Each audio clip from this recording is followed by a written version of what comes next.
राष्ट्रीय युवा दिवस स्वामी विवेकानंद जी की जयंती है। हम अपने माननीय अतिथि से निवेदन करेंगे पुष्पांजलि कर आज स्वामी जी के जयंती की शुभारंभ हम लोग करेंगे। परम पूज्य गुरुदेव परम माता जी माँ गायत्री के भी चरणों में पुष्पांजलि करते हुए एक बार गुरु वंदना। ओम गुरुदेव ब्रह्मा गुरुदेव विष्णु गुरुदेव महेश्वर गुरुदेव साक्षात परब्रह्म तस्मै श्री गुरुवे नमः तस्मै श्री गुरुवे नमः।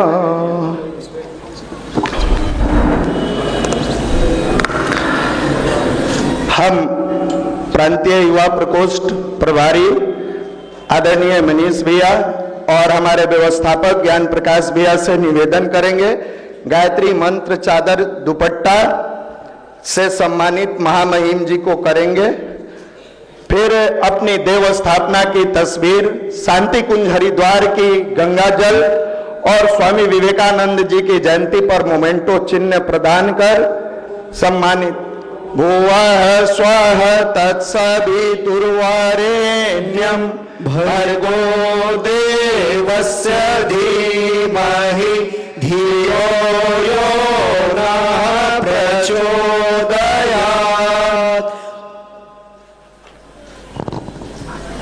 आदरणीय मनीष भैया और ज्ञान प्रकाश भैया जी से निवेदन करेंगे कि हमारे बीच में आए हुए श्री मनीष कुमार जी सिंह जी का भी, जो भारतीय राष्ट्रीय युवा मोर्चा के उपाध्यक्ष हैं, आपका भी सम्मान मंत्र चादर दुपट्टा और देव स्थापना की तस्वीर से आदरणीय मनीष भैया करेंगे। एक जोरदार करतल ध्वनि आपका।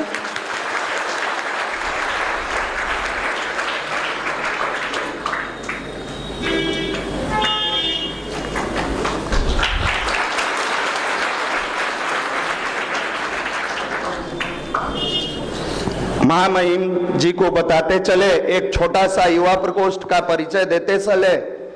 22 दिसंबर 1995 को आदरणीय मनीष भैया, जब आप पटना यूनिवर्सिटी के छात्र थे तो आपके मन में यह भाव आया कि पटना में लाखों युवा कैरियर बनाने के लिए बैंक, रेलवे, एसएससी, मेडिकल की तैयारी के लिए आते हैं।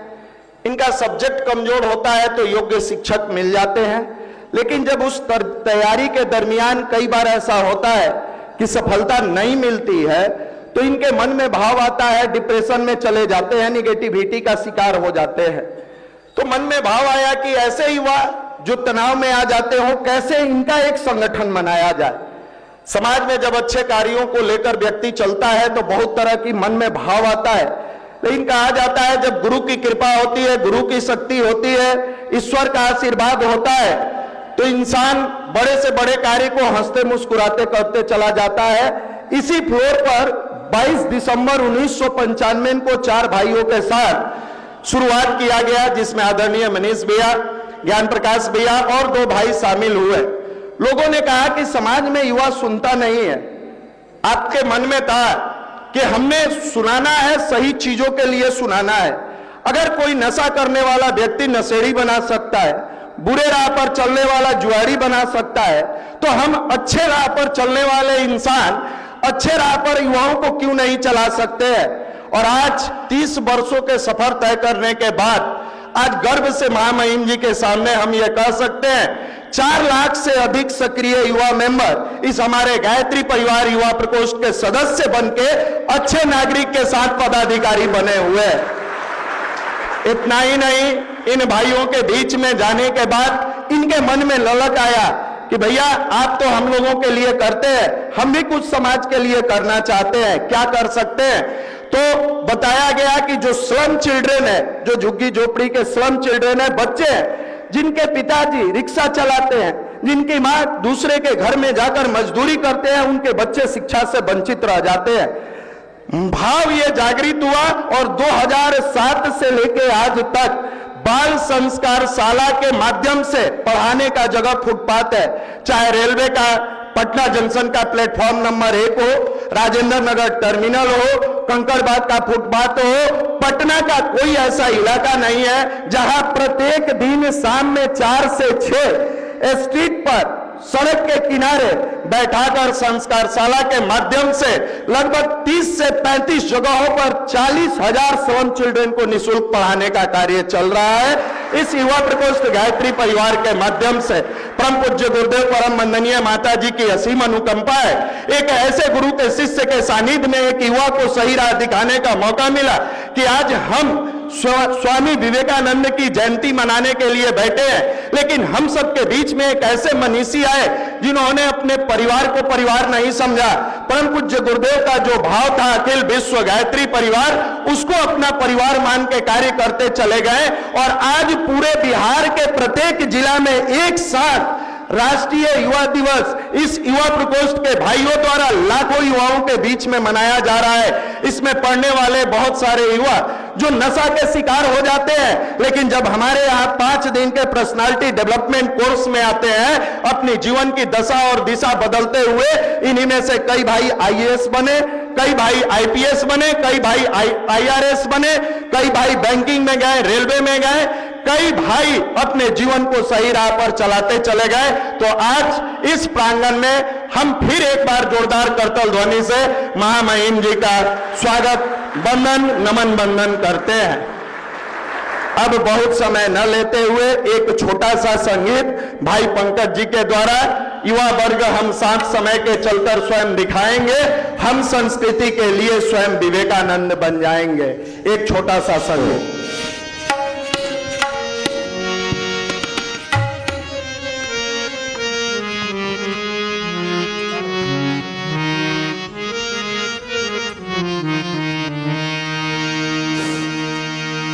युवा वर्ग हम साथ समय के, युवा वर्ग हम साथ समय के चलकर स्वयं दिखाएंगे। हम संस्कृति के लिए विवेकानंद स्वयं बन जाएंगे। हम संस्कृति के लिए विवेकानंद स्वयं बन जाएंगे। युवा वर्ग हम साथ समय के, युवा वर्ग हम साथ समय के चलकर स्वयं दिखाएंगे। हम संस्कृति के लिए विवेकानंद स्वयं बन जाएंगे। सभी भाई बहन दोनों हाथ संस्कृति के लिए विवेकानंद स्वयं बन जाएंगे।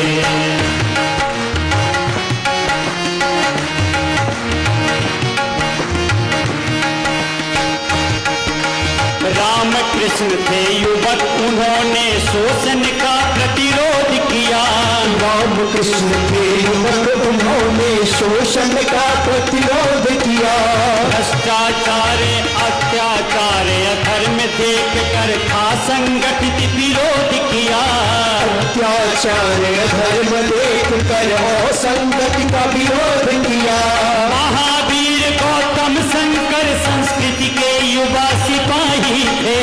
महावीर गौतम शंकर संस्कृति के युवा सिपाही थे। तुलसी सूर्य कबीरा मीरा, तुलसी सूर्य कबीरा मीरा सभी युवा उत्साही थे। भाई सभी युवा उत्साही थे, भाई सभी युवा उत्साही थे। इन युवकों के जीवन से हम, इन युवकों के जीवन से हम प्रखर प्रेरणा पाएंगे। हम संस्कृति के लिए विवेकानंद स्वयं बन जाएंगे। हम संस्कृति के लिए विवेकानंद स्वयं बन जाएंगे।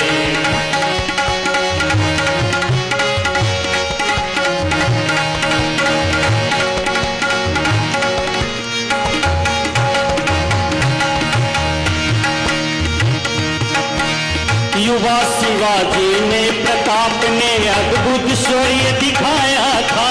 युवा शिवाजी ने प्रताप ने अद्भुत शौर्य दिखाया था।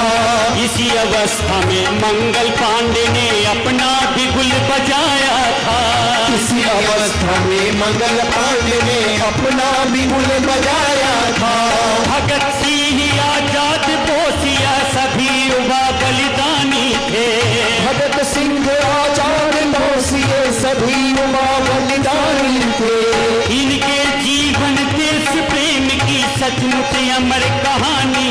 भाई सचमुच अमर कहानी थे, भाई सचमुच अमर कहानी थे। मातृभूमि के लिए मुनीसा, मातृभूमि के लिए मुनीसा, हम भी स्वयं दिखाएंगे।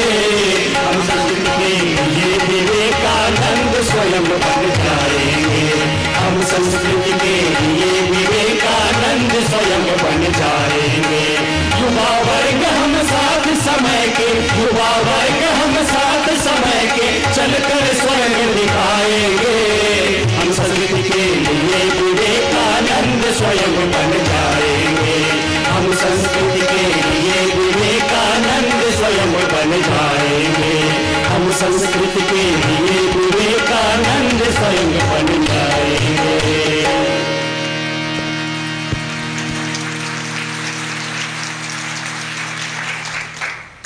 बहुत बहुत धन्यवाद भाई। बहुत बहुत धन्यवाद भाई पंकज जी।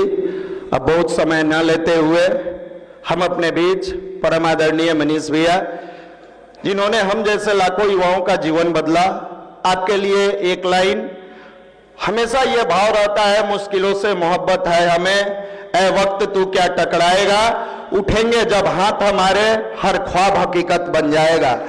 ख्वाबों को हकीकत बनने का परिणाम है कि आज पटना में पढ़ने वाले, चाहे किसी भी समुदाय, किसी भी कौम के, हिंदू परिवार के हों, मुस्लिम परिवार के हों, सिख परिवार के हों या ईसाई परिवार के, हमारे गायत्री परिवार में आते हैं। आज भभुआ में जो हमारे गायत्री परिवार का युवा है, मुश्ताक नाम का लड़का, पूरे वहां का युवा प्रकोष्ठ को देखता है और जन जन तक गायत्री परिवार के कार्यों को पहुंचाने का काम, गुरुदेव के विचार को पहुंचाने का कार्य कर रहा है। इतना ही नहीं, इस प्रांगण में हमारे जितने भी लगातार सफल भाई होते हैं, यहां से संकल्प लेकर जाते हैं जो गुरुदेव के दिए हुए 4 सूत्र हैं, दहेज उन्मूलन, नशा उन्मूलन, वृक्षारोपण, ये सारे अभियान को चलाते हुए अपने जीवन को शानदार बनाते हैं। तो एक जोरदार करतल ध्वनि से हम स्वागत करते हैं आदरणीय मनीष भैया।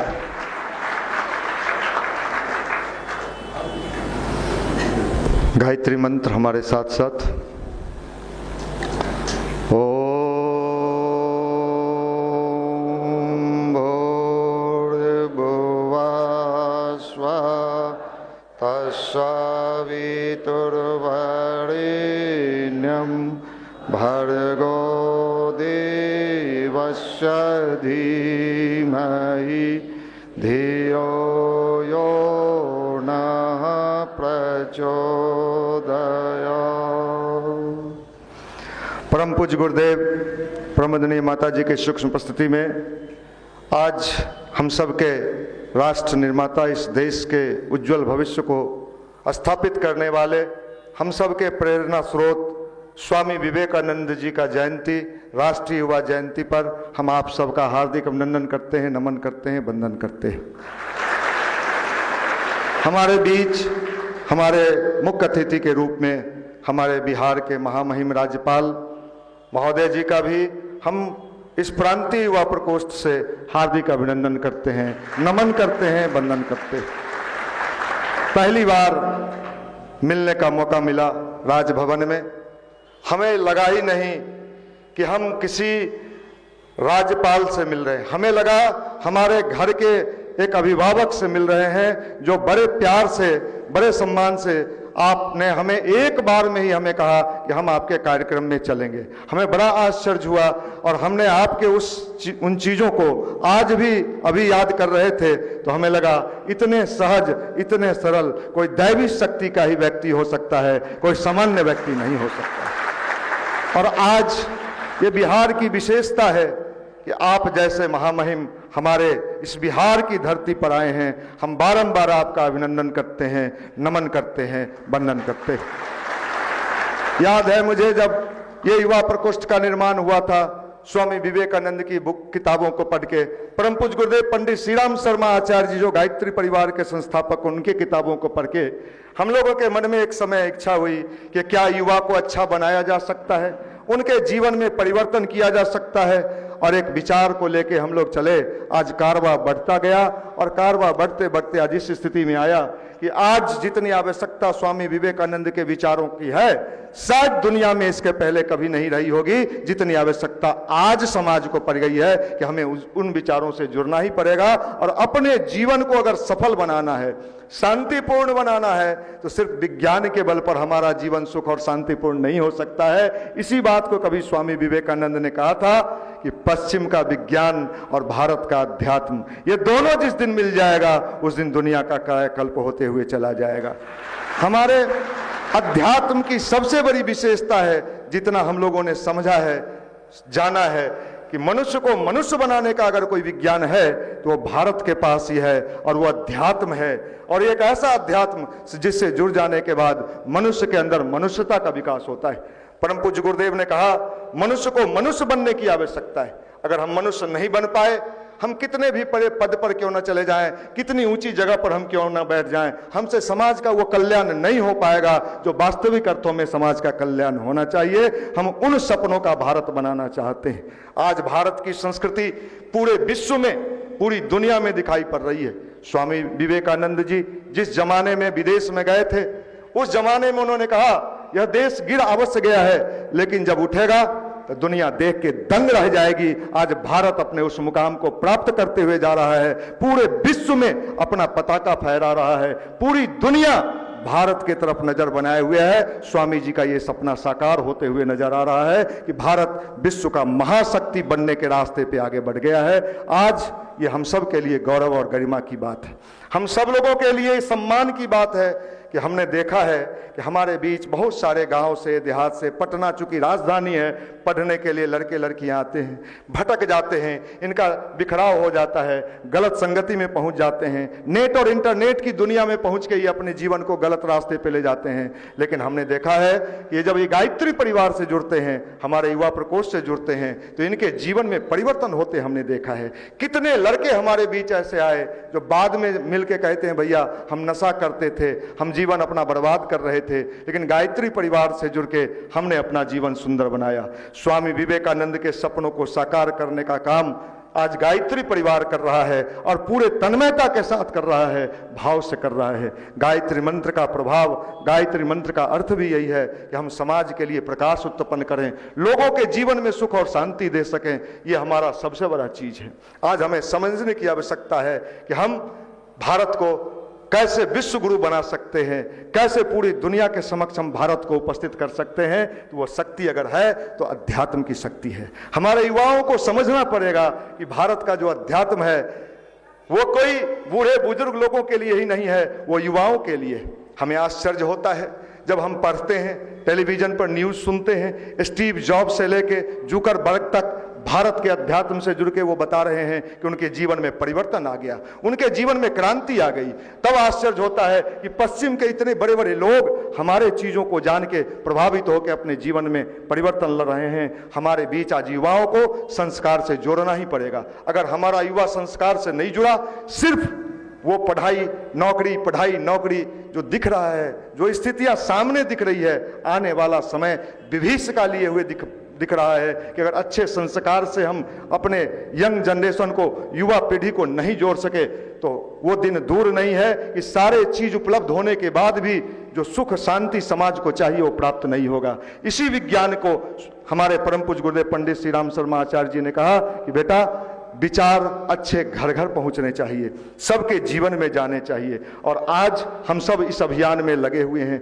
आज उन बच्चों को पढ़ाने का काम, जो गरीब बच्चे रिक्शा चलाते हैं, उनके पिताजी घर में पोछा बर्तन करते हैं, उसमें कितनी लड़कियां, कितने बच्चे आज बीपीएससी टीचर कंपीट कर गए, कितने लोग अच्छे अच्छे जगह पर चले गए। और आज इस कार्य को गायत्री परिवार ने संकल्प लिया है कि हम समाज में इसको फैलाएंगे।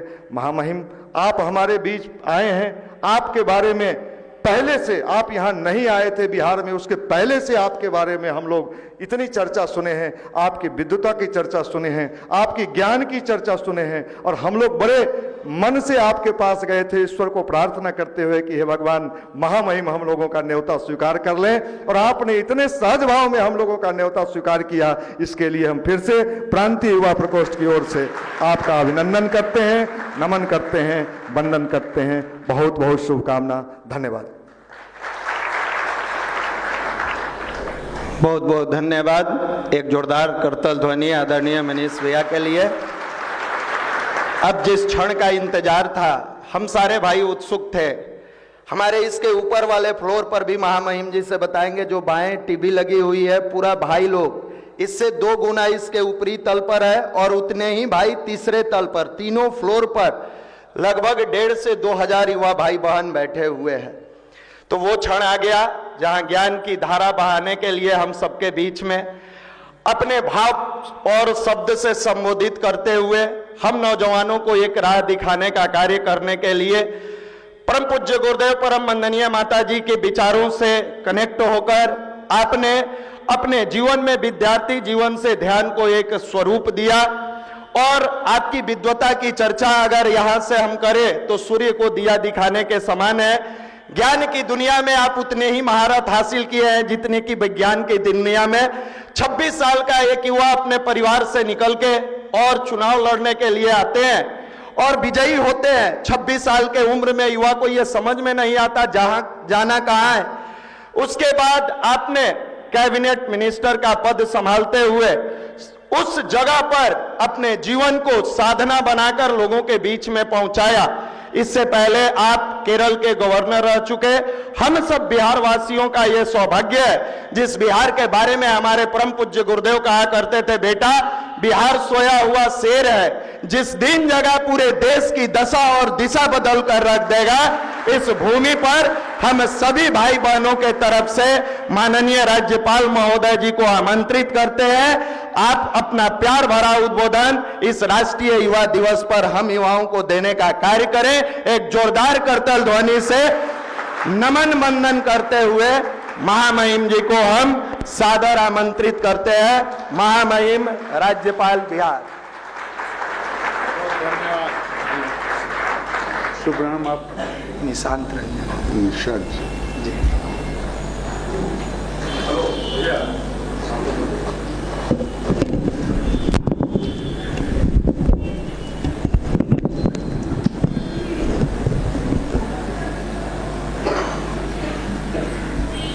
निशांत जी, बहुत बहुत धन्यवाद। इतने आपकी इतनी सद्भावनाएं आपने व्यक्त की हैं, मेरे बारे में अच्छी अच्छी बातें कही हैं, बहुत बहुत धन्यवाद। श्री, आपसे एक प्रार्थना है, थोड़ी देर के लिए ताली मत बजाइए। ताली में क्या होता है, थोड़ा जोश आता है, और जोश जब आता है तो थोड़ा होश पे पर्दा पड़ जाता है। तो होश पे पर्दा मत डालिए, जोश होना चाहिए, नौजवानों में ज़रूरी है, पर होश पूरी दुनिया में सभ्यता का इतिहास जोश और होश के बीच संघर्ष की कहानी है। जो समाज जितना सभ्य होगा, जो व्यक्ति जितना सभ्य होगा, उतना ही वो अपने जोश को काबू में रखेगा और होश को ऊपर रखेगा। और हम यहाँ पर उनकी बात करने आए हैं जिन्होंने हमें ये बोध कराया हमारी सांस्कृतिक विरासत क्या है। हमारी संस्कृति कभी मत भूलिएगा। दुनिया में भारत की संस्कृति अकेली संस्कृति है जिसको ज्ञान की, प्रज्ञा की संस्कृति और सभ्यता कहा गया है। अपने मुंह से अपनी प्रशंसा करना बहुत बुरी बात है, इसलिए मैं अपने शब्दों का प्रयोग नहीं करूंगा। विदेशियों ने हमारी संस्कृति के बारे में क्या कहा है उसका उदाहरण देना चाहूंगा।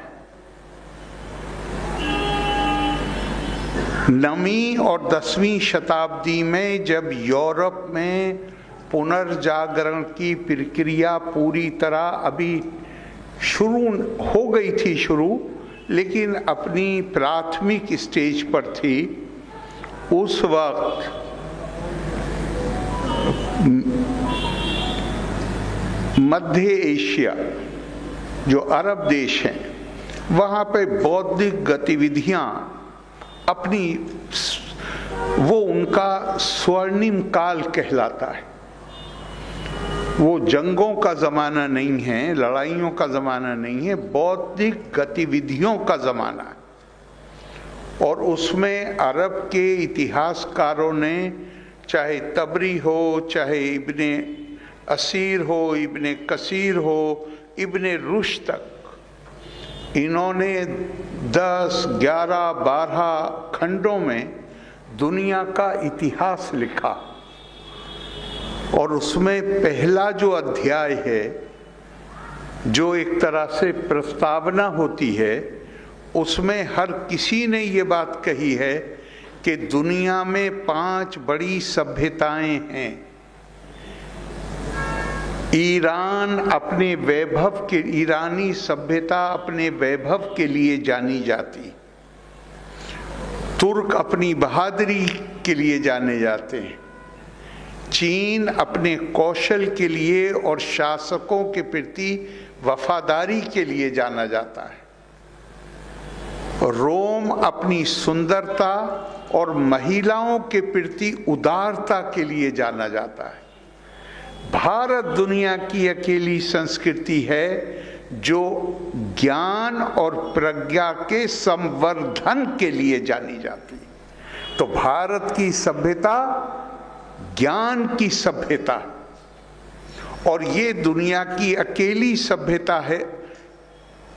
दुनिया में और भी सभ्यताएं हैं जो हमसे, हमारी ही समकाल, हमारी जितनी ही उनकी आयु या हमसे भी पुरानी है, लेकिन उन सभ्यताओं का, जैसे यूनान है, ग्रीस, आज का ग्रीस और पुरानी ग्रीस के बीच में कोई रिश्ता नहीं।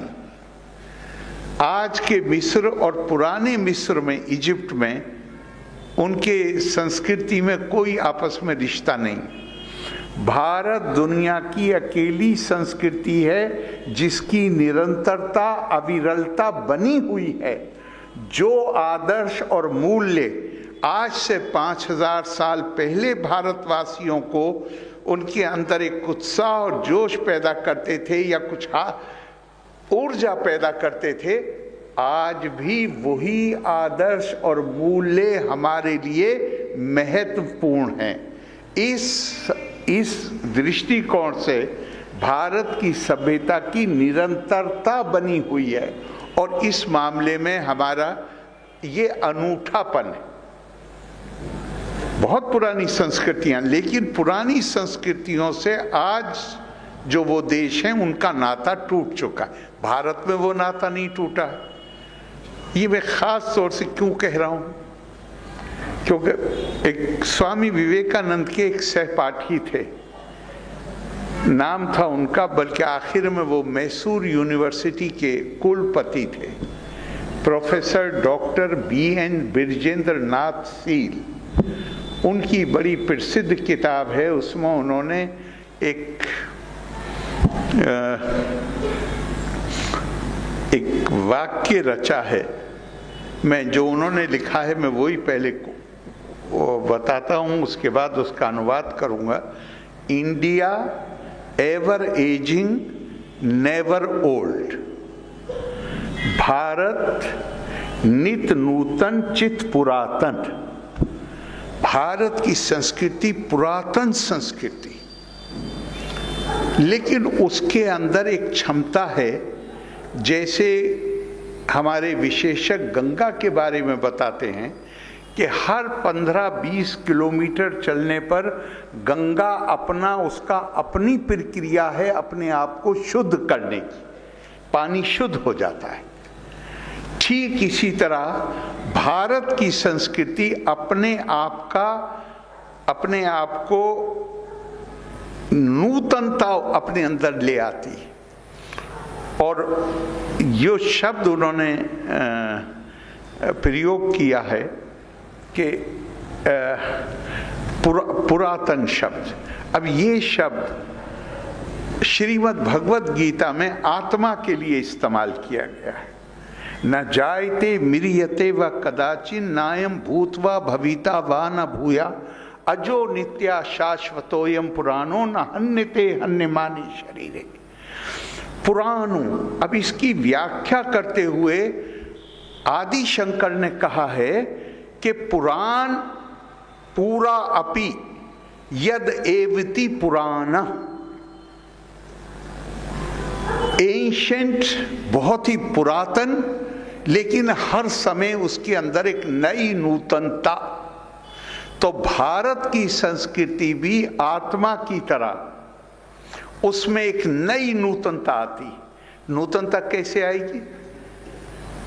स्वामी रंगनाथानंदा कहते हैं कि वो नौजवानों के जरिए आती। ये महत्व है नौजवानों का। आपके जरिए कैसे आएगी? अगर हम खुद अपनी संस्कृति, उसके आदर्शों और मूल्यों से अनभिज्ञ हैं तो हम वो काम कभी नहीं कर सकते। हम वो काम तभी कर सकते हैं जब हम अपनी संस्कृति के आदर्शों और मूल्यों से परिचित हैं। स्वामी विवेकानंद, अगर अब से 1200 साल पहले भारत की आत्मा को आदि शंकर ने जगाया और पूरे देश में एक सांस्कृतिक और आध्यात्मिक एकता का भाव पैदा किया, तो आधुनिक काल में वही काम स्वामी विवेकानंद ने किया। स्वामी विवेकानंद ने हमारे अंदर जो हीन भावना आ गई थी, लंबे समय से विदेशी शासन के तहत रहते हुए हमें अपनी संस्कृति के आदर्शों और मूल्यों से जो दूरी पैदा हो गई थी, वो उन्होंने एक बार फिर से उसको जिंदा किया।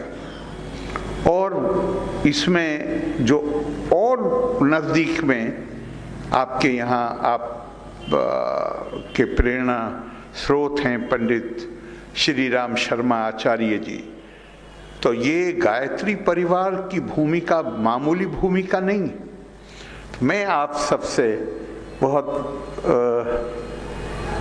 आपने एक शब्द प्रयोग किया, विश्व गुरु। विश्व गुरु कोई उपाधि नहीं है कि दुनिया हमें ये उपाधि देगी। विश्व गुरु भूमिका है, रोल है, और हमारे मनीषियों ने इसकी कल्पना की भारत के। एतद देशा परशु तस्या सकाशादग्रज अन्मना स्वम स्वम चरित्रम शिक्षेरन पृथ्वीयम सर्वम आनवा। अर्थात भारत ऐसा ज्ञान का केंद्र होगा कि दूसरे देशों से चलकर विद्यार्थी छात्र आएंगे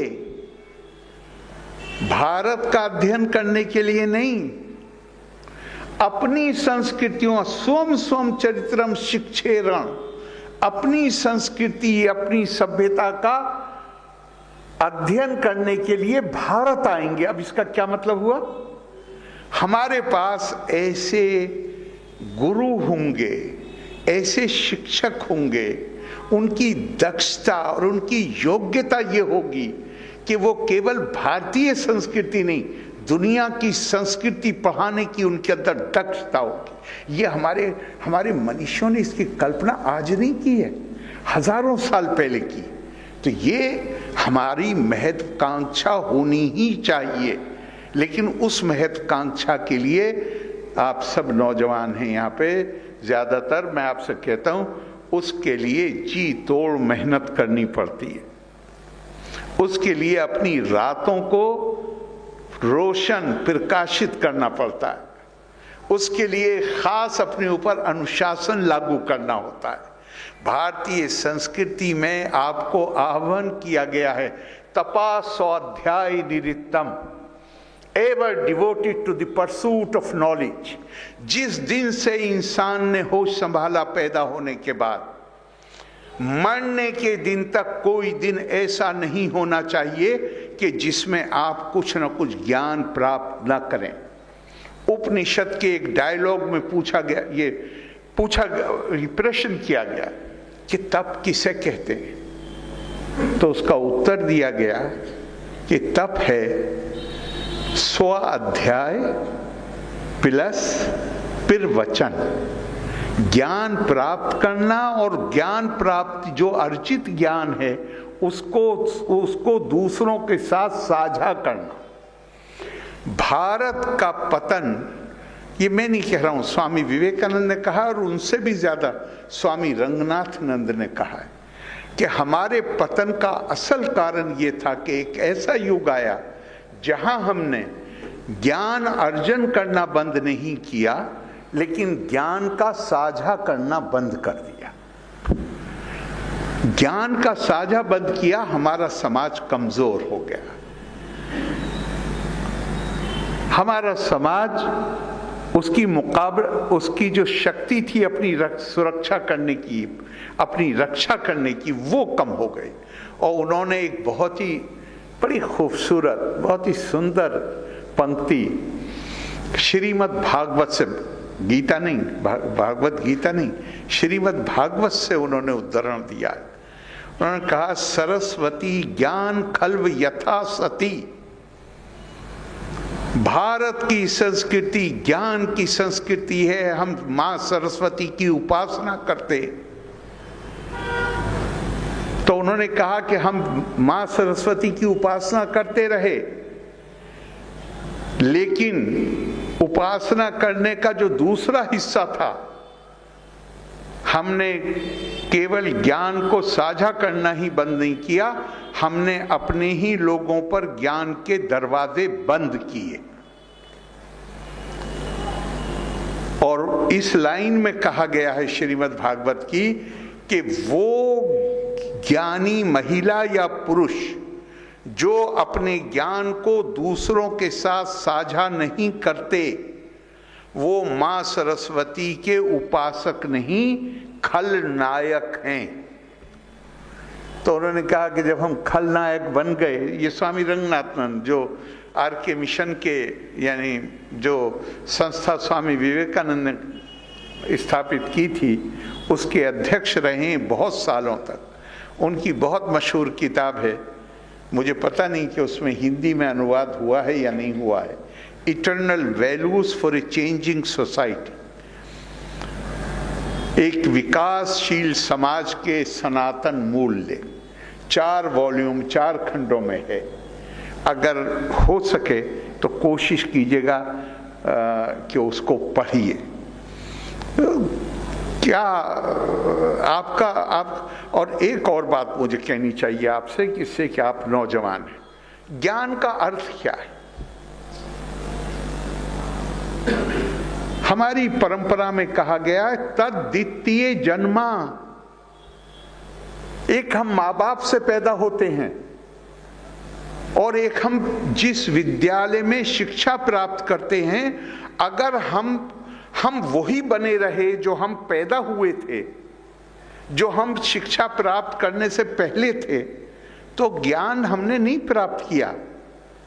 हम पैदा हुए तो हमारी एक बिरादरी है, हमारा एक परिवार है, हमारे कुछ पूर्व आग्रह हैं जो हमें विरासत में मिले हैं। अगर वो पूर्व आग्रह बने रहे, अगर मेरी पहचान यही बनी रही कि मैं इस जाति में पैदा हुआ हूं, मैं इस संप्रदाय में पैदा हुआ हूं, फिर क्या ज्ञान प्राप्त किया? भारत की संस्कृति भले ही हमारे यहाँ हमने उसको अपने सामाजिक तौर पर उसको स्वीकार्यता दी हुई हो, लेकिन भारत की संस्कृति दुनिया की अकेली संस्कृति है जो जन्म से पर आधारित, जो जन्म से जुड़े हुए जो आधार हैं, उसकी बुनियाद पर अपनी सभ्यता को परिभाषित नहीं करती। दुनिया में सभ्यताएं परिभाषित होती हैं, इंसान अकेला नहीं रह सकता, उसे समाज चाहिए। समाज को इकट्ठा रखने के लिए कोई आधार चाहिए। अब आधार क्या बना? हम और आप ये भाषा बोलते हैं, हमें इकट्ठे होना चाहिए। हम और आप इस तरीके से अपनी आस्था को अभिव्यक्ति देते हैं, इस आधार पर इकट्ठा होना चाहिए। हमारी आपकी त्वचा का रंग ये है, इस आधार पर इकट्ठे होना चाहिए। भारत के चिंतकों ने इन सारे आधारों को अस्वीकृत कर दिया। उन्होंने क्या कहा? अहम ब्रह्मास्मि तत्त्वमसि। मेरे अंदर आत्मा के रूप में ब्रह्मा निवास करता है और वही ब्रह्मा आत्मा के रूप में तुम्हारे अंदर निवास करता है। ब्रह्मा निवास करता है, इसका मतलब क्या हुआ? भारत की संस्कृति आत्मा से परिभाषित होती है, रंग से परिभाषित नहीं होती, जाति से परिभाषित नहीं होती, संप्रदाय से परिभाषित नहीं होती, आत्मा से परिभाषित होती। कभी गौर किया, दुनिया में हमसे पुराने लोकतंत्र हैं, उन्होंने महिलाओं को वोटिंग का राइट नहीं दिया। 1 सदी से भी ज्यादा महिलाओं को संघर्ष करना पड़ा, समाज को संघर्ष करना पड़ा। आधार वो ये मानते थे कि महिलाओं में और काले रंग के लोगों में आत्मा नहीं होती, इसलिए हमें उनके शोषण का अधिकार। भारत 1947 में स्वतंत्र हुआ, हमारी साक्षरता की दर केवल 17% थी, शायद उससे भी कम। भारत ने यूनिवर्सल फ्रेंचाइज, सबको वोट का अधिकार दिया। क्यों? हमारे लीडर अच्छे थे और दूसरे बुरे हैं? नहीं, असल बात थी सांस्कृतिक मूल्यों का फर्क था। हमारे चिंतकों ने यह माना था कि वही आत्मा न पुल्लिंग है न स्त्रीलिंग है। आप इस जीवन में पुरुष हैं, अगले जीवन में स्त्री भी हो सकते हैं, या इस जीवन में, हमारी तो कहानियां महाभारत पढ़ लीजिए, दूसरी पढ़ लीजिए। तो उन्होंने कहा हम इसमें फर्क नहीं कर सकते, और पुरुष और महिला तो छोड़ो, जानवर के अंदर भी आत्मा है, पेड़ पौधे के अंदर भी आत्मा है, पानी के जो जानवर हैं उनके अंदर भी आत्मा है। और कश्मीरी शैविज्म में अगर चले जाइए तो वो तो कहते हैं कि पत्थर में भी है कुछ। आपको ये अधिकार नहीं है कि आप पत्थर को भी लात मार सकें, ठोकर मार सकें, ये अधिकार आपको नहीं। ये भारत की संस्कृति की विशेषता है। तो ये नूतन कैसे बनती है? ये नूतन बनती है नौजवानों के जरिए। नौजवानों के जरिए कैसे? युवा के माध्यम से कैसे? जब हमारे युवा को पूरा अपने सांस्कृतिक आदर्शों, मूल्यों की जानकारी होगी और उनका आचरण उन आदर्शों और मूल्यों से प्रेरित होगा। कितना टाइम हो गया? ले लिया मैंने, सॉरी, मैं 20 मिनट पहले ही ले लिया, मैं खत्म कर रहा हूं। आखिर में एक बात कहते हुए आपको कि ये ध्यान रखिएगा इससे कि आप नौजवान भी हैं और आप ज्यादातर छात्र हैं। कौरवों और पांडवों की शिक्षा जब शुरू की गुरु द्रोणाचार्य ने, तो पहले दिन उन्होंने पाठ दिया सत्यम वद धर्मम चर। सत्य बोलो और धर्म के अनुसार आचरण करो। हमने एक बड़ा जुल्म किया है, धर्म का अनुवाद हमने रिलीजन कर लिया है। धर्म रिलीजन को नहीं कहते, एक हिस्सा हो सकता है उसका, बहुत छोटा सा हिस्सा। धर्म कहते हैं सिविलाइज्ड कोड ऑफ कंडक्ट, सभ्य आचरण के नियम। सभ्यता क्या होती है? सभ्यता और स्वार्थ एक दूसरे की पलट। आदमी अपने लिए अपनी रोटी खाता है, वो प्रकृति। दूसरे की रोटी छीनता है, वो विकृति। और अपनी रोटी दूसरे के साथ साझा करता है, वो संस्कृति। ये संस्कृति इसीलिए हमारे यहाँ कहा गया कि ये यहाँ इस हॉल में या ऊपर या उसके ऊपर जो लोग बैठे हुए हैं या खड़े हुए हैं, एक माँ बाप से भी वो एक माँ बाप से पैदा भी हो सकते हैं, लेकिन उनके अंदर वो अलग अलग नजर आते हैं।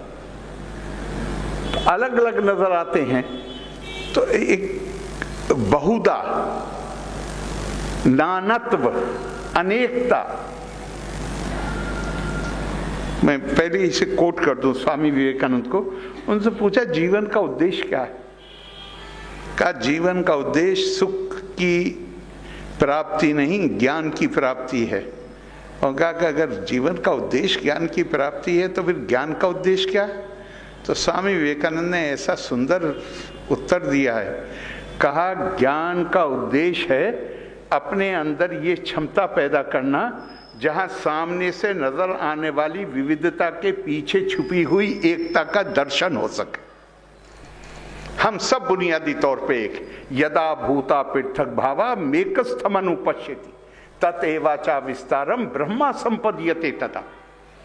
जिसके अंदर जो ये देखने लगे कि दूसरा व्यक्ति दूसरा नहीं है, ये मेरा ही विस्तार है, ये हमें श्रीमद् भगवत गीता बताती है।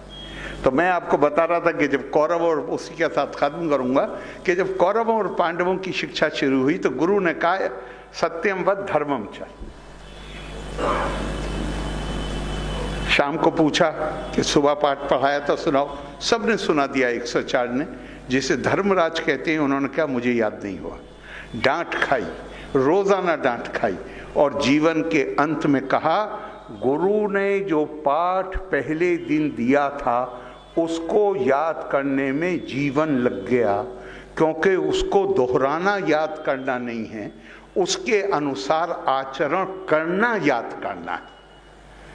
तो उन्होंने कहा जीवन लग गया।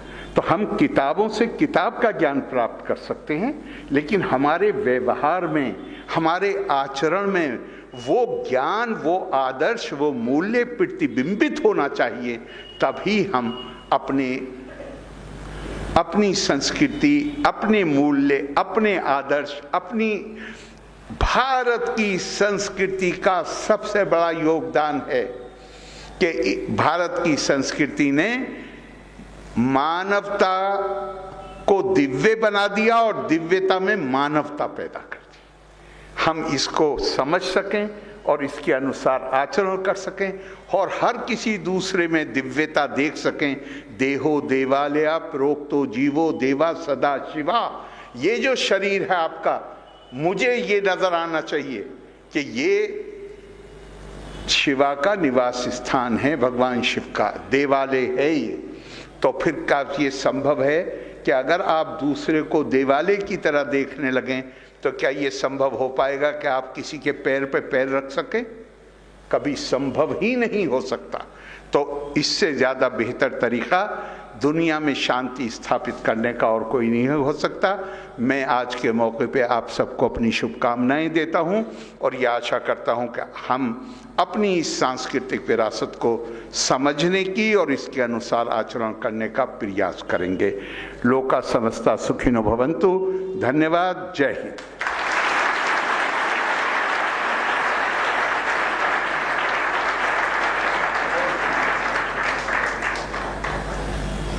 महामहिम को बहुत बहुत धन्यवाद। आपका जो ज्ञान हम सबको मिला है वो अद्भुत। हम सब लोग इस पर आगे बढ़ने का पूरा प्रयास करेंगे। आप हमारे बीच आए महामहिम, आपका हम फिर से बारंबार अभिनंदन करते हैं, वंदन करते हैं।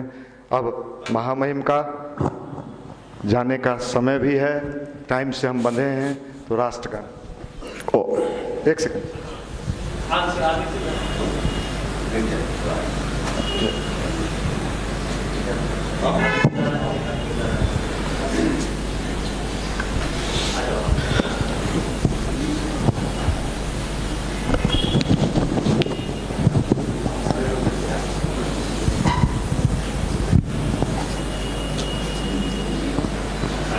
राष्ट्रगान। खड़े हो, सावधान। जन गण मन अधिनायक जय हे भारत भाग्य विधाता। पंजाब सिंध गुजरात मराठा द्राविड़ उत्कल बंगा। विंध्य हिमाचल यमुना गंगा उच्चल जलधि तरंगा। तब सुबह में जागे, तब सुबह आशीष मांगे। गाए तब जय गाता, जन गण मंगल दायक जय हे भारत भाग्य विधाता। जय हे जय हे जय हे जय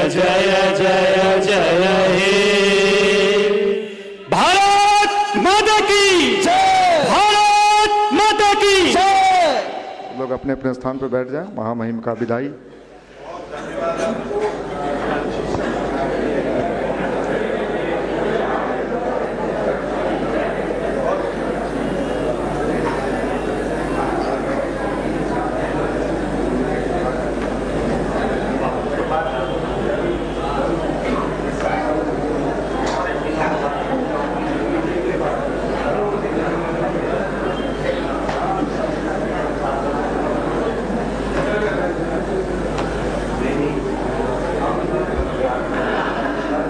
अभी हमारे बीच से महामहिम जी अपनी संस्कृति में जाने को तो नहीं, आने के लिए कहते हैं। फिर पुनः हम सब युवा भाइयों का प्रार्थना है कि आप हमारे बीच में आए और अपने ज्ञान की धारा से, अमृत धारा से हम सबको ऐसे ही सराबोर करते रहे। तो आपका पुनः हम पुनरागमनाय च के भाव से निवेदन करेंगे कि आप फिर आए और हम युवाओं को अपनी अमृत वर्षा से, अमृत धारा से सिंचित करने का कार्य करें। अभी अपना कार्यक्रम चलते रहेगा, चूंकि महामहिम जी का व्यस्तम शेड्यूल है, उसके लिए आप निकल रहे हैं। एक संगीत भाई पंकज जी, किसी के दामन फूल भरे और किसी के दामन काटे रे कोई कारण होगा।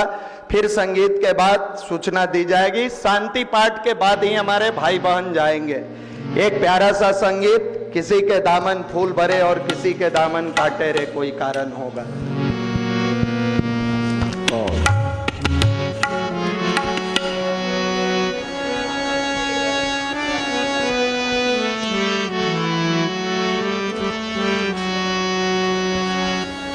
यूं तो हर कोई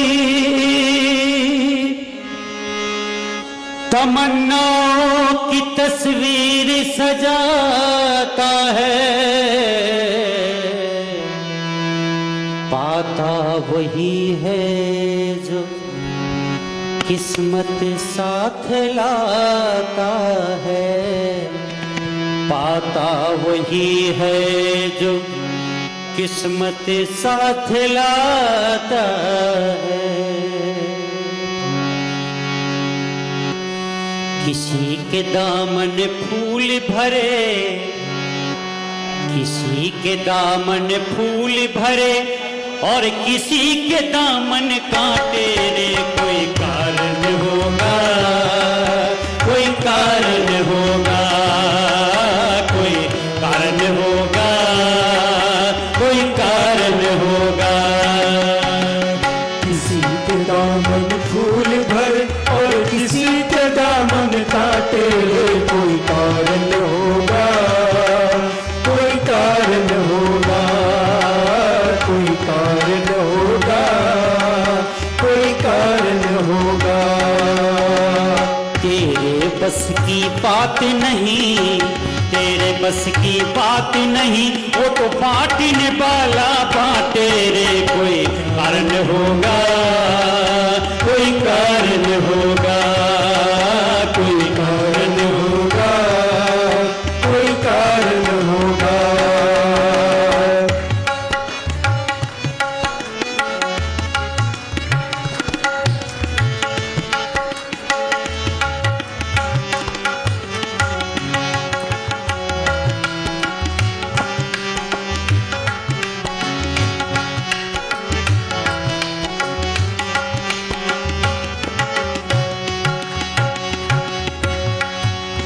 पहले बनती है तकदीरें हो, पहले बनती है तकदीरें, फिर बनता है शरीर, फिर बनता है शरीर। पहले बनती है तकदीरें, फिर बनता है शरीर, फिर बनता है शरीर। ये साईं की कारीगरी है, ये साईं की कारीगरी है। होता क्यों गंभीर रे कोई कारण होगा, कोई कारण होगा, कोई कारण होगा, कोई कारण होगा। किसी के दामन फूल भरे और किसी के दामन काटे रे कोई कारण होगा, कोई कारण होगा, कोई कारण होगा, कोई कारण होगा।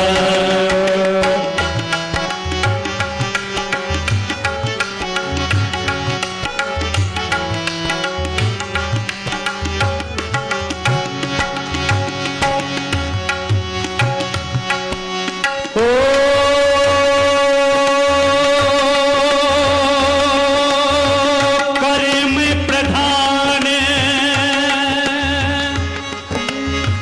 विश्व करी आखा, जो जस करहि सो तस फल चाखा। राम सिया राम सिया राम जय जय राम, राम सिया राम जय जय राम। धन का बिस्तर मिल सकता पर नींद को तरसे नैन, नींद को तरसे नैन। धन का बिस्तर मिल सकता पर नींद को तरसे नैन, नींद को तरसे नैन। और किसी को कांटों पर भी, और किसी को कांटों पर भी मिल जाता है चैन रे कोई कारण होगा, कोई कारण होगा, कोई कारण होगा, कोई कारण होगा। किसी के दामन फूल भरे और किसी के दामन कांटे रे कोई कारण होगा, कोई कारण होगा, कोई कारण होगा, कोई कारण होगा।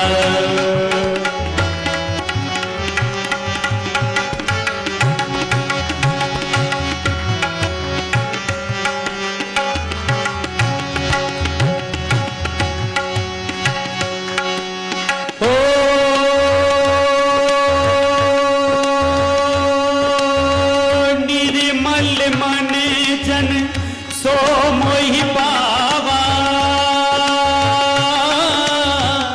मोहि कपट छल छेद न भावा। राम सिया राम जय जय राम, राम राम सिया राम जय जय राम।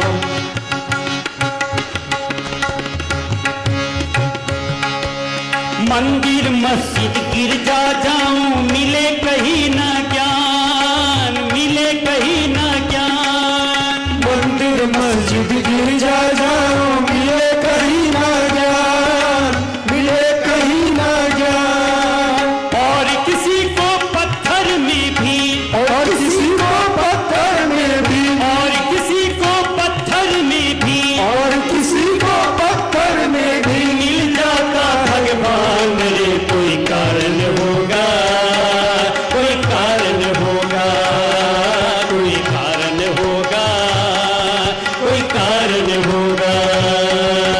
किसी के दामन फूल भरे और किसी के दामन काटे रे कोई कारण होगा, कोई कारण होगा, कोई कारण होगा, कोई कारण होगा, कोई कारण होगा, कोई कारण होगा।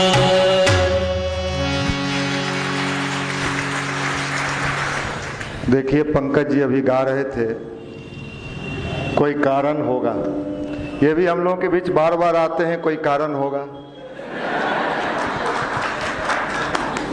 और पंकज जी से मेरा परिचय कब हुआ? 1996 में नेपाल के गांव में एक यज्ञ था। गायक जो हम लोगों के उस यज्ञ में आने वाले थे वो नहीं आए। उस समय ये सीतामढ़ी में रहते थे, तो अभी तो थोड़ा शरीर उरीर ठीक ठाक है, उस समय शरीर था ही नहीं। तो इनको किन्हीं ने पकड़ के लाया कि यही गायक हैं, गाना गाएंगे।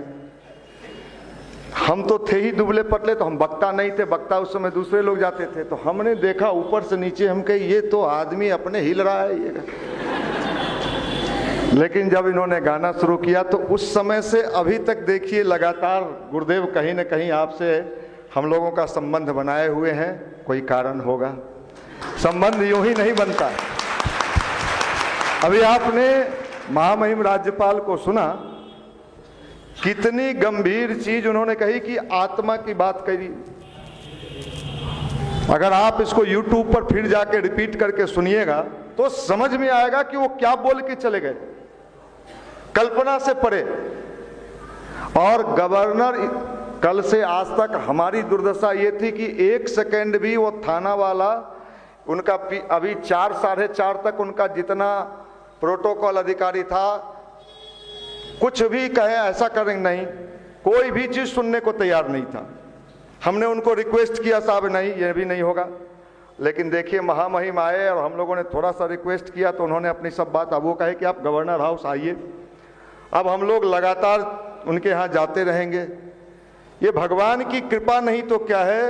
आप कल्पना करके देखो, गुरुदेव का शक्ति कि शुक्रवार के शाम में हम गवर्नर साहब से मिलने जाते हैं। गवर्नर साहब का एक प्रोटोकॉल होता है कि कम से कम 1 महीना पहले आपको गवर्नर का प्रोग्राम के लिए आवेदन देना पड़ता है। हम लोग मिलने गए, कॉफी हम लोग सब लोग पी लिए थे अलग कमरे में। गवर्नर साहब वहां जब हम लोग बैठे तो कहे कि नहीं, यहाँ टेबल पर साथ पिएंगे हम लोग। हमने कहा कि अगर गांव में हम लोग जाके किसी को कहेंगे कि हम लोग गवर्नर साहब के साथ बैठ के चाय पिए, कॉफी पिए, तो लोग कहेगा ये भांजता है ये। और खासकर गुतिया उतिया जो होता है वो तो कहेगा ही कि भांज दिया। पीला कुर्ता पहन के भी झूठे बोलता है, गवर्नर के साथ चाय पीता है। सुनिए, तो ये क्या है, ये ईश्वर का खेल चल रहा है। इसलिए आप मान के चलिए कि अभी जिन चीजों को हम लोग कर रहे हैं, अभी नीचे उनका जितना बड़ा बड़ा अधिकारी लोग था, IPS लोग था, हमसे पूछ रहा है कि इतने बच्चे हर संडे को आते हैं। हमने कहा सर दोनों समय आते हैं, और आपने तो नीचे में भीड़ कम देखा, हमारा पूरा हाउसफुल चलता है। वो तो छेक लिए थे गवर्नर साहब के चलते इतना जगह। तो पूछे क्या कराते हो आप लोग, वो ही प्रभावित था, क्या कराते हो। हम कहे साहब ये बच्चे जो तैयारी करने वाले होते हैं, पूरा हमने उन्हें डिटेल्स बताया। तो आप बताइए, बाहर के लोगों के भी समझ में नहीं है कि हम लोग क्या कर रहे हैं। आज देखिए एक साथ बिहार के कई जिले में हमारे युवा भाई निकले हैं, बांका, कटिहार, औरंगाबाद, आरा, समस्तीपुर, नालंदा, बांका, इन सब पर हमारे युवा यहां से निकल के कार्यक्रम करने चले गए। वो लोग अभी कार्यक्रम में नहीं है, वो लोग वहां कार्यक्रम कर रहे हैं। अब आप कल्पना करिए, इस साल हम लोगों ने एक बड़ा आयोजन का मन बनाया है 2025 में, दिसंबर, जो अगला दिसंबर आएगा, हर साल हम लोग जो करते हैं, गांधी मैदान में 1 लाख युवा का महासम्मेलन, जिसमें गुरुदेव के विचार को घर घर और जन जन तक पहुंचाने का संकल्प है। तो अब आप कल्पना करिए कि हम लोग छोटा काम तो करते ही नहीं। जब गवर्नर हमारे यहाँ 1 दिन में आ सकते हैं, इसका मतलब आसमानी शक्ति कहीं न कहीं हमारे साथ खड़ी है कि बेटा तू आगे बढ़, चिंता मत करना। ये साफ साफ दिख रहा है कि भगवत शक्ति, ईश्वरीय सत्ता हम लोगों के साथ है। हमें साहस करना है कि हमें क्या करना है। अगर हमने साहस कर लिया, अपने जीवन के कष्ट और समस्या ये तो दूर होना ही होना है, इसके लिए बहुत नहीं सोचना है। आपका अपने जीवन का जो कष्ट समस्या है, विश्वास मानिए दूर हो जाए। आज की घटना में कह रहा हूं कि हमें व्हाट्सएप पर एक मैसेज आया है महाराष्ट्र से कि हमारा एक लड़का, हम नहीं पहचानते हैं, लाखों है, हम कहां पहचाने, एक लड़का MBBS MD करके पटना एम्स में आया है, जो युवा प्रकोष्ठ में 5 साल कभी आता था।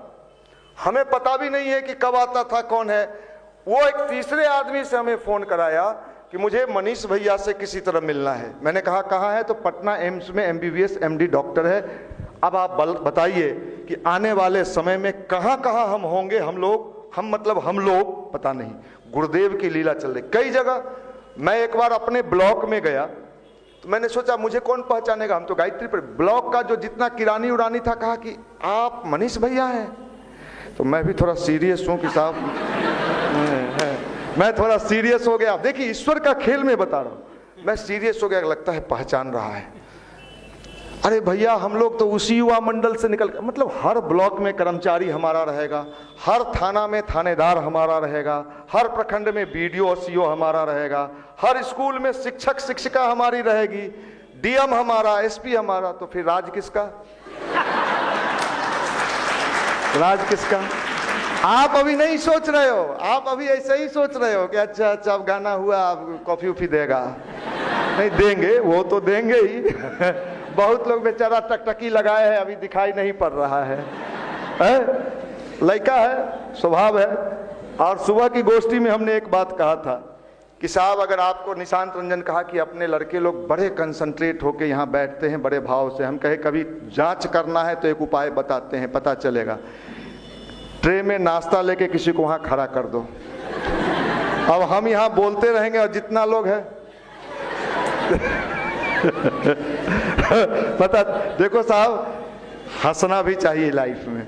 अभी बहुत गंभीर गंभीर चीज आपने सुना है, तो मैं ये बात आपको बताना चाहता हूं कि जीवन में इतनी समस्याएं हैं लोगों की, एक भी आदमी कभी नहीं मिलता है मुझे कि भैया मैं आई एम फाइन, क्या मजा आ रहा है।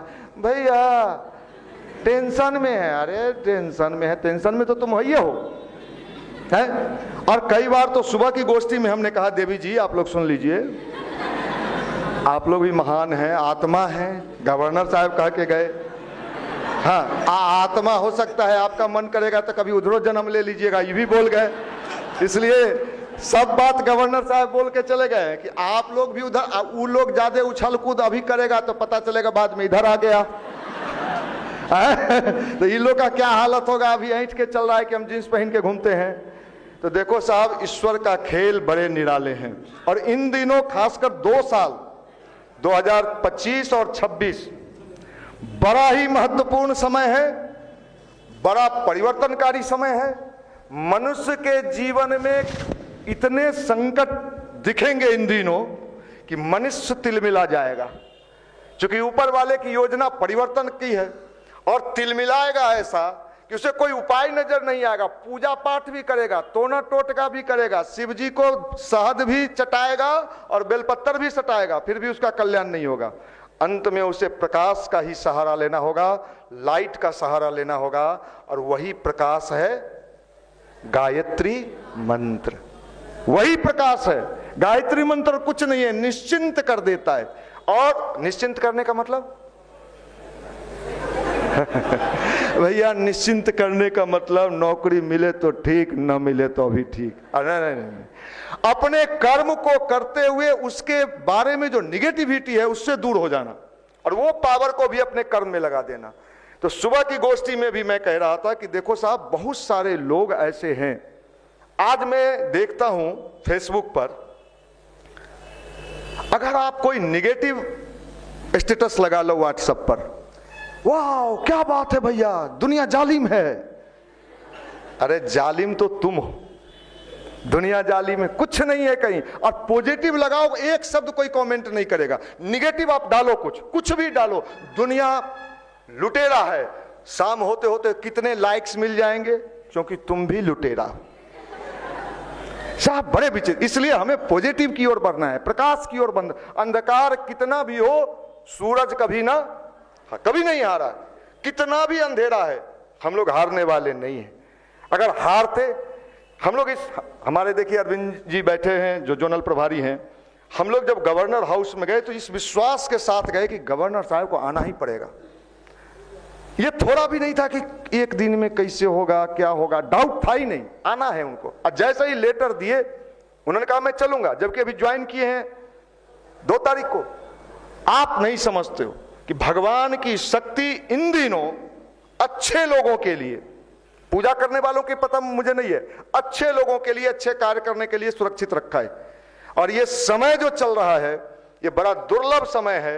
इस समय को अगर हमने समझ लिया, पहचान लिया, कुछ करने का मन बना लिया, तो विश्वास मानिए आप कभी घाटे में नहीं रहेंगे, कभी नहीं रहेंगे। मैं नहीं रहा, हम भी तो ऐसे ही थे क्या पंकज जी, गांव में धोती कुर्ता पहन के यज्ञ का प्रचार हम किए हैं, घर घर आज धोती कुर्ता पहन के हमारे। और जो रिश्तेदार के गांव में हम यज्ञ कराए थे 1996 में, वो हमसे पूछता था कि मतलब अब यही सब हमसे पूछा, स्वाभाविक है, कोई क्यों नहीं पूछेगा।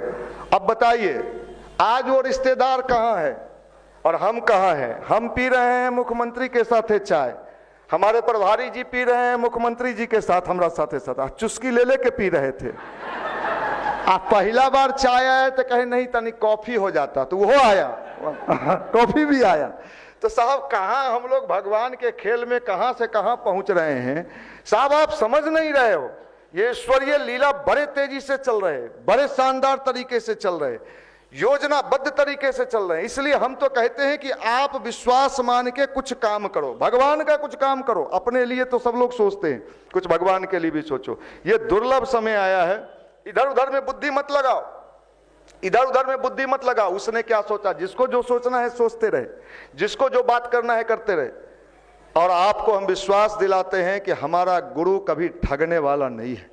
हमारा गुरु तो उन्होंने कहा बेटा तुम आगे बढ़ना, तुम्हारे साथ हम हर पल हर क्षण खड़े मिलेंगे। लोग पूछता है ना कई बार गांव में, किसके बल पर कूदते हो?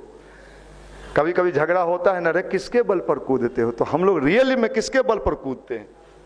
उनके बल पर कूदते, उनके बल पर कूदते, उनके बल, उनकी ताकत, उनकी चेतना। आप विश्वास करो, आज राष्ट्रीय युवा दिवस है, ये साधारण नहीं है। और दुनिया 2 साल, आप नोट कर लेना जो मनीष भैया कभी बोले थे, हम अपनी बात नहीं कह रहे, 2 साल इस दुनिया में कुछ भी घटना घटे आश्चर्य मत करना। भयानक समय, मानव का बुद्धि दुर्बुद्धि में बदलने वाला है। बचेगा वही जिसका संबंध किससे होगा? सूर्य से होगा। सविता, गायत्री सूर्योपस्थान में गुरुजी ने लिख दिया है, और सविता मतलब गायत्री। बचेगा वही, बाद बाकी दुर्बुद्धिग्रस्त व्यक्ति का बचना मुश्किल है। इतना तरह का परेशानी, समस्या। इसलिए भाई कहां भेजोगे बच्चों को पढ़ने के लिए? कोटा में कहां भेजोगे?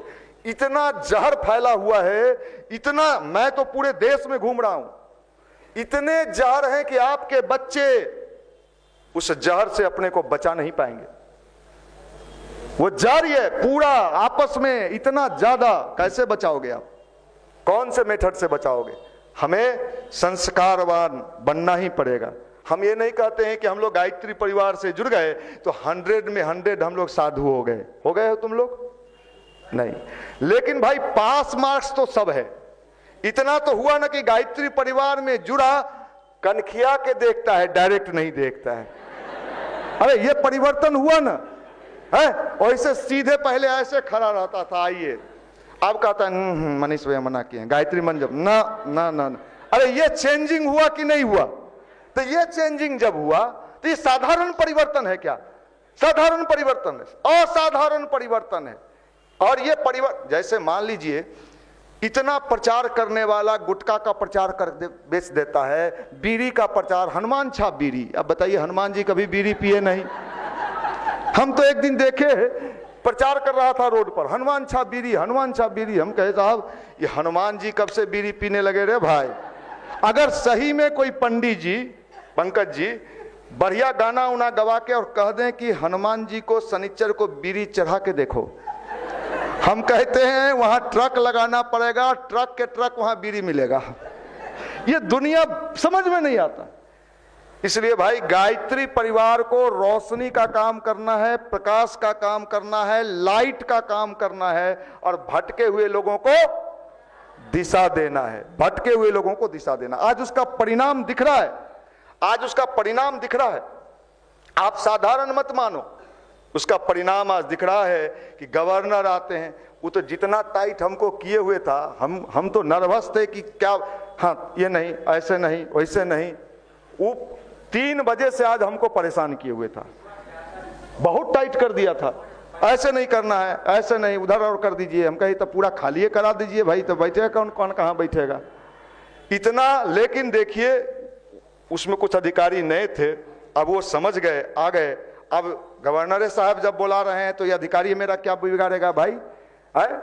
इसलिए भाई आप लोग, सब लोग इस युवा दिवस पर संकल्प लो कि 1 साल में अधिक से अधिक घरों में गुरुदेव का विचार पहुंचेगा, गायत्री मंत्र पहुंचेगा। इस संकल्प के साथ आप अपना इस युवा दिवस को संपन्न करो। और अभी आप लोग बैठे रहना, आपको बाद में चाय कॉफी मिलेगा, पहले ये लोग को बाहर जाना है ना, ये लोग को पहले, हाँ ये लोग को पहले मिलेगा, ये लोग को दूर जाना है। ऐसा नहीं कि आप लोग हड़बड़ा जाना। आप लोग को डबल मिलेगा जो लेट तक बैठेगा, है ना। इसलिए चलो मुस्कुराते रहो, हंसते रहो, खूब आनंदित रहो, प्रसन्न रहो। आगे की बात हमारे भाई निशांत रंजन जी कहें। खूब मस्त रहिए। 2 साल समझ लीजिए, लोग इसे माने या ना माने, ये 2 साल 25 और बहुत परिवर्तनकारी समय। धन्यवाद।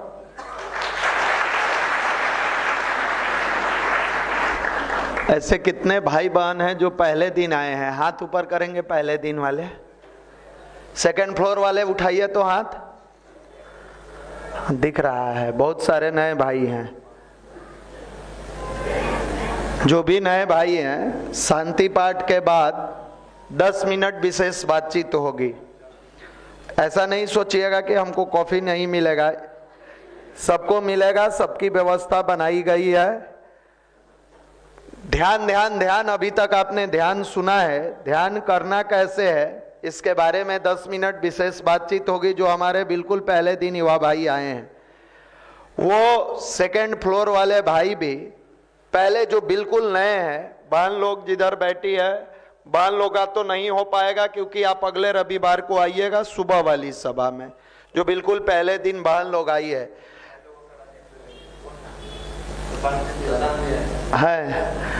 शशांक जी ले लेंगे नए लोगों का क्लास। नए लोग जो भी हैं पीछे वाली सीढ़ी से आप आ जाएंगे। हमारे जो पहले तल वाले हैं, पहले पीछे वाली सीढ़ी से भाई लोग निकलेंगे, पहले बहन निकल जाएंगी तब, और भाई लोग निकलेंगे। हर